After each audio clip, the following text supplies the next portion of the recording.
Dans cette salle, il y a 75 personnes un peu étranges,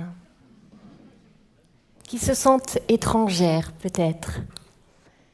Elles ont entendu qu'elles étaient trop lentes ou trop rapides, parfois glaciales, parfois si sensibles, rigides, asociales, sauvages.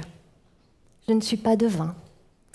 Je suis simplement comme elles, comme vous, et je m'appuie sur des statistiques. 15% de la population serait neurodivergente. Et je le suis. Je suis Anne-Valérie Raucourt. Et je porte 2 étiquettes singulières, l'autisme et un très haut potentiel intellectuel. Me voilà donc rangée dans la famille de la neurodivergence. Dans cette famille sont rassemblés les fonctionnements psychocognitifs discordants de la norme. Le cerveau est câblé différemment. Ces personnes pensent, communiquent et expérimentent la vie autrement. Vous avez dans cette famille l'autisme et d'autres troubles, comme le TDAH, la dyslexie, la dyspraxie, le syndrome Gilles de la Tourette. Vous êtes-vous déjà demandé ce que c'est que d'être discordant de la norme ? Si on prend des mesures biologiques, elles montrent généralement une distribution en forme de cloche. C'est la fameuse courbe de Gauss. Peut-être que je réveille là des vieux souvenirs. On va prendre un exemple. En moyenne, dans le monde, une femme mesure 1,62 m. 80% des femmes mesurent entre 1,63 m et 1,71 m. Pouvez-vous lever la main dans la salle, celle qui mesure moins d'1,53 m ou plus d'1,71 m ? Il y en a quelques-unes. Eh bien, vous faites partie, mesdames, des 20% qui sont considérés comme atypiques. Est-ce mieux, moins bien ? Je mesure 1,74 m et je peux vous dire que ça me donne un sacré avantage au supermarché. Vous savez, pour attraper le paquet de gâteaux qu'ils ont sournoisement mis tout en haut. Taille, cerveau, c'est la même chose. 85% des cerveaux fonctionnent d'une certaine manière et 15% ont un fonctionnement atypique. Est-ce mieux, moins bien ? C'est comme pour ma taille. Avec mon ciboulot rigolo, j'arrive à attraper là-haut des idées que d'autres n'arrivent pas à décrocher. Mais c'est pas si simple. Le sujet n'est pas que médical, il est aussi sociétal. Parlons des clichés qui visent les personnes autistes. Alors on les voit soit comme des génies qui savent retenir, vous savez, les 22 500 décimales du nombre pi, soit comme des individus asociaux, sans aucune empathie, bourrés de tics et tocs ridicules. On oscille entre Einstein et Feynman. Les génies Asperger pourront éventuellement atterrir en Californie. Il y en a beaucoup dans les startups de la Silicon Valley. Sinon, le destin d'un autiste est dans une institution spécialisée. On est si loin de la réalité. La neurodivergence, c'est tout un spectre, avec autant de nuances que les couleurs de l'arc-en-ciel.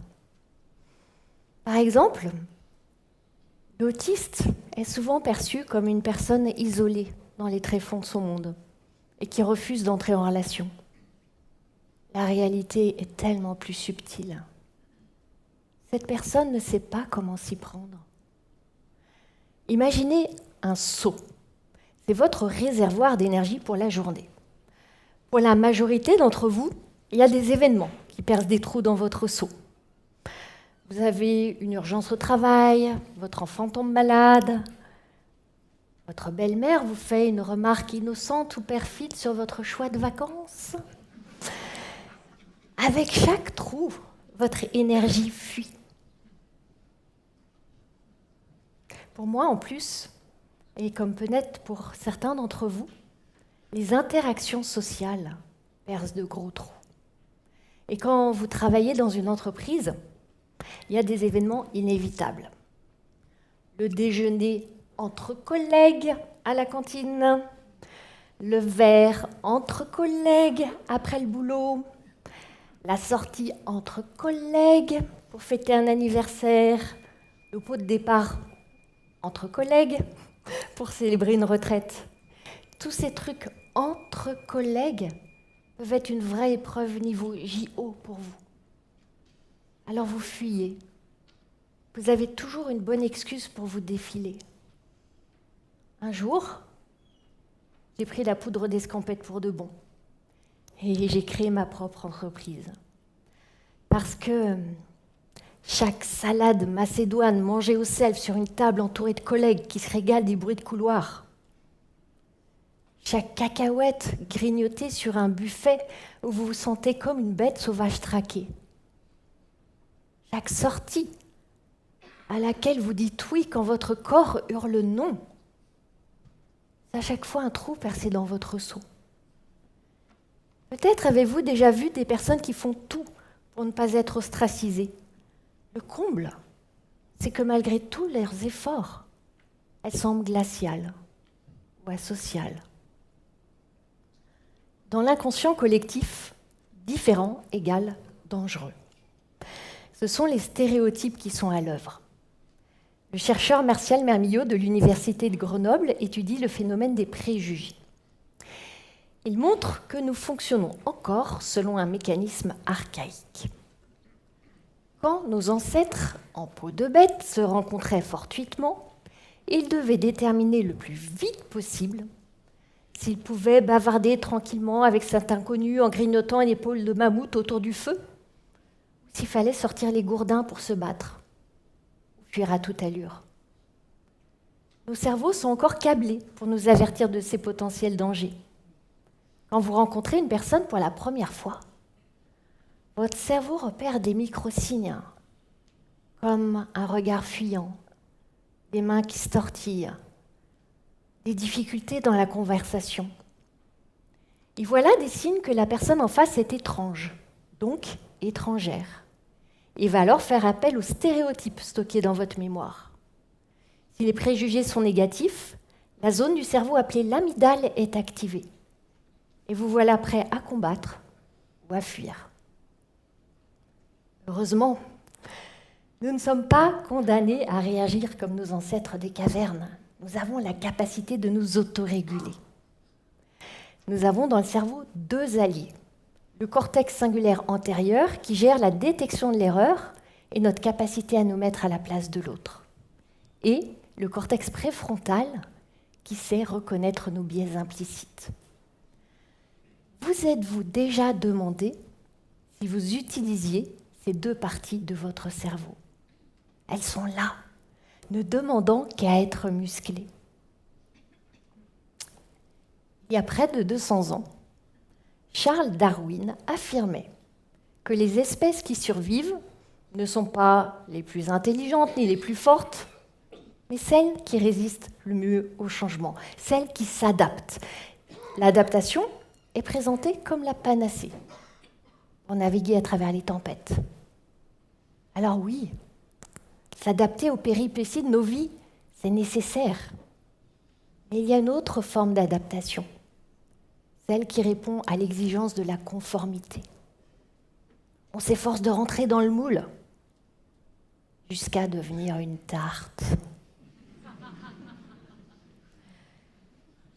Nous vivons dans une société qui veut tout calibrer. Même les fruits et légumes sont exclus si leur forme est jugée difforme. Prenons une pomme. Pour qu'elle soit commercialisable, la réglementation européenne exige que son poids minimal soit de 90 grammes.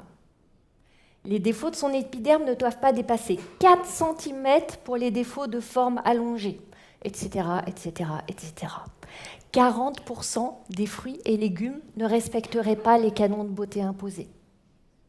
Pourtant, leur prétendue mocheté n'altère ni leur qualité nutritionnelle ni leur goût. Au contraire, ne trouvez-vous pas que moins ils sont lisses, plus ils sont délicieux? Eh bien, comme ces fruits et légumes, courbés, tordus ou biscornus, les personnes neurodivergentes sont souvent stigmatisées. Avez-vous déjà essayé de vous masquer sans masque, de vous camoufler sans tenue de camouflage? C'est mon quotidien. Je me sens tellement éloignée de ce monde dans lequel j'ai été jetée par erreur, comme si ma maison était ailleurs. Alors, je m'escrime à tenter de gommer les aspérités de mon étrangeté.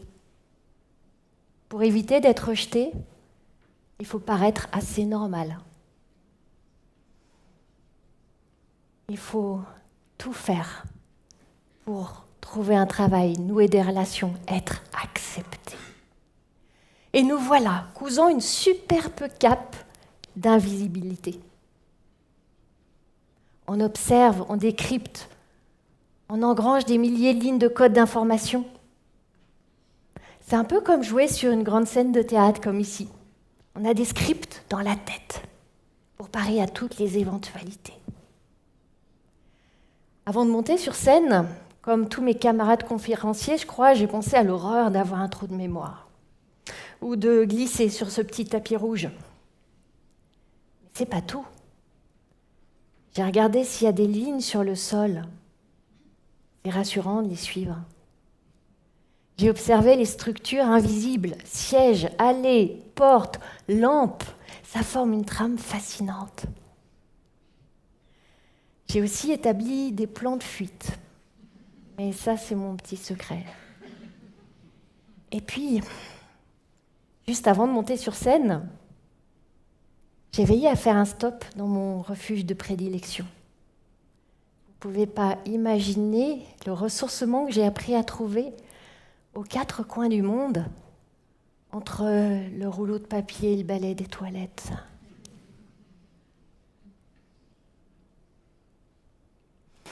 Ça s'appelle le syndrome du caméléon. Mais le caméléon n'est pas un lapin Duracell. C'est anxiogène, c'est épuisant. Et puis à être sans cesse en représentation, vous ne savez plus qui vous êtes vraiment. C'est ce que j'ai vécu avec mon doctorat en camouflage. Je mettais tous les signes sous le tapis. Et un jour, le tapis ne pouvait plus tout planquer. C'est là que j'ai voulu savoir ce qui clochait chez moi. J'ai entamé tout un processus de diagnostic. C'était il y a 1 an, à plus de 50 ans. Je fais partie de la génération perdue des adultes porteurs d'autisme. Cette expression est issue d'une étude publiée par des chercheurs de l'Université de Cambridge en 2015. Savez-vous pourquoi on a inventé cette expression « génération perdue » ? Parce que ce sont tant de souffrances qui sont ignorées. En 2010, je créais ma première entreprise. J'étais tout feu, tout flamme. 2 ans plus tard, la flamme a failli mourir. Je me suis écroulée dans mes bureaux trop grands, trop pleins de gens, trop sensoriellement éprouvants. Sur mon lit d'hôpital, j'ai réalisé que ma différence, je ne pouvais plus l'ignorer, même si alors elle n'avait pas encore de nom. Bill Gates, Steve Jobs, Elon Musk, Mark Zuckerberg, ils sont considérés comme des génies. Quel est le point commun entre ces hommes ? Ils ont bousculé les normes et les codes en place, ils ont révolutionné le monde et ils sont neurodivergents. Ils ont décidé d'entreprendre, de prendre entre leurs mains la puissance de leur différence. Alors oui, certains réussissent à donner vie à des idées de génie, mais la majorité des individus sur le spectre peinent à trouver une place. Le monde du travail leur ferme la porte à cause de leurs difficultés de communication, leur hypersensibilité ou leur rigidité. Vous voyez Bernadette, celle qui passe ses week-ends enfermée chez elle à construire des maquettes en allumettes. On se moque d'elle dans son dos. Mais ce qu'on ne voit pas, c'est sa capacité incroyable à construire des modèles complexes et avec une persévérance inouïe. Prenons Michel. Michel qui chaque matin consacre 10 minutes à soigneusement aligner ses crayons à côté des dossiers, eux-mêmes au cordeau sur les bords du bureau. Michel, il a un sens du détail incroyable. Avec lui, c'est 0 erreur. Quant à Manon, vous savez Manon, celle qui vous semble si sauvage, si vous saviez les idées sauvagement innovantes qu'elle est capable de générer. Mon autisme m'incite inlassablement à tisser des fils ingénieux pour entrer en relation, par les mots, les histoires, mais aussi par le silence. Saviez-vous les trésors qu'il y a dans ce silence qui permet d'entendre plus loin que le fracas du monde ? Les personnes neurodivergentes appartiennent au monde divergent par nature et au monde normal par nécessité. L'enjeu ici, c'est pas de savoir qui est plus intelligent, moins empathique, ni même de pointer qui est bizarre en société, quoique parfois il y a peut-être un petit peu de ça quand même. Qui dit cerveau différent, dit manière différente de voir le monde. N'avons-nous pas besoin aujourd'hui de perspectives nouvelles? Seulement, ça nécessite de changer notre regard. Et si on arrêtait de penser qu'il y a des bons et des mauvais cerveaux? Imaginez à quoi ça peut ressembler d'avoir un fils singulier comme le mien. Quand il y a une sortie scolaire, il emporte un livre et il lit dans son coin pendant que ses camarades jouent. Pendant les vacances à la mer, il reste enfermé avec ses livres. Il ne va pas sur la plage. Et moi, ça ne m'étonne même pas, j'ai été comme lui. Alors j'ai continué à voir en lui le potentiel. Et devinez, aujourd'hui, il travaille pour une de ces startups californiennes dont je vous parlais tout à l'heure. Ce phénomène s'appelle l'effet Pygmalion. Si vous voyez une personne comme brillante, elle le deviendra plus facilement. Mais ça marche aussi en sens inverse, et c'est l'effet golem. Si vous dénigrez le potentiel d'une personne, elle le limitera. Donc, si vous pensez qu'une personne neurodivergente est déficiente, elle risque d'amplifier ses difficultés. La dépression, l'anxiété, le repli. Il ne tient qu'à vous de la voir comme riche de dons à offrir à la société. Elle pourra alors contribuer et vivre tellement plus heureuse. Voulons-nous une humanité unifiée ou bigarrée? La biodiversité est essentielle à la pérennité de la planète. De la même manière, la neurodiversité est nécessaire à la prospérité de l'humanité. Les différences neurologiques ne sont pas des pathologies à éradiquer comme les mauvaises herbes, essentielles pour la biodiversité. Respecter, protéger la neurodiversité, c'est enrichir l'équilibre de l'humanité. Nous portons tous une altérité, cette part intime, insaisissable. Nous avons tous un rapport étrange et singulier au monde.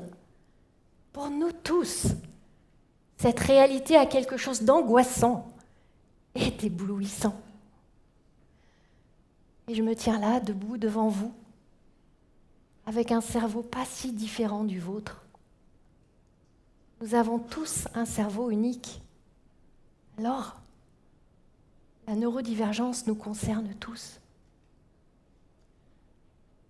Plutôt que d'accueillir la différence comme une déficience, nous pourrions la considérer comme une chance pour l'évolution de la société, celle d'un regard plus émerveillé. À quoi ressemblerait un monde où nous commencerions à penser différemment aux gens qui pensent différemment ?